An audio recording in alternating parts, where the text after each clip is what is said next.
Lying there on the stretcher under Vlad's eye, I tell myself that my life is not in danger. I repeat, it's not, at least not immediately. Unfortunately, that gives me no relief, because death can be welcome when the alternative is worse.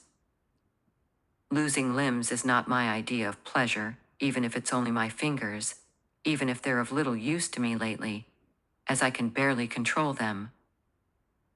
And it's not just my mind saying that, it's my body too. It wants to remain intact. Every muscle in me screams fear. The ambulance rattles into motion. Where is Vlad taking me? The asphalt shrieks under the tires, as if to impart a warning. We speed away, destination unknown. Thoughts are racing madly in my head. I'm grateful to my boyfriend, because he put himself in harm's way, trying to fight off my abductor.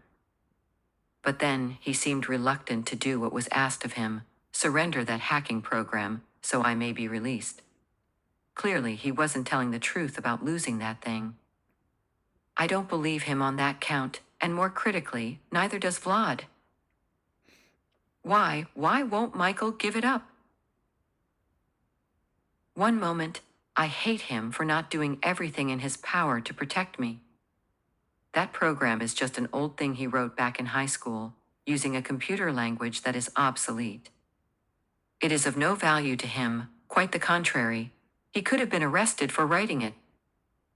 The next moment, I realized that with that program at hand, Vlad would have the power to wreak havoc on the electrical grid of the entire country, which will greatly impact the US economy and its political independence.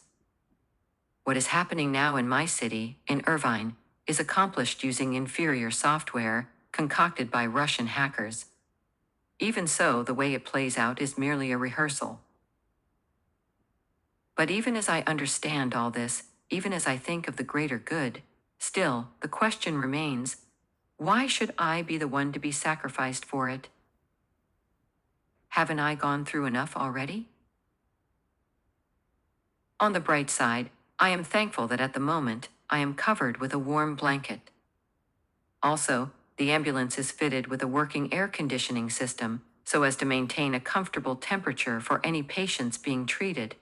And comfort is something I need. I need it desperately, because earlier, sitting there in the parking lot, those gusts of wind have put the shiver in me.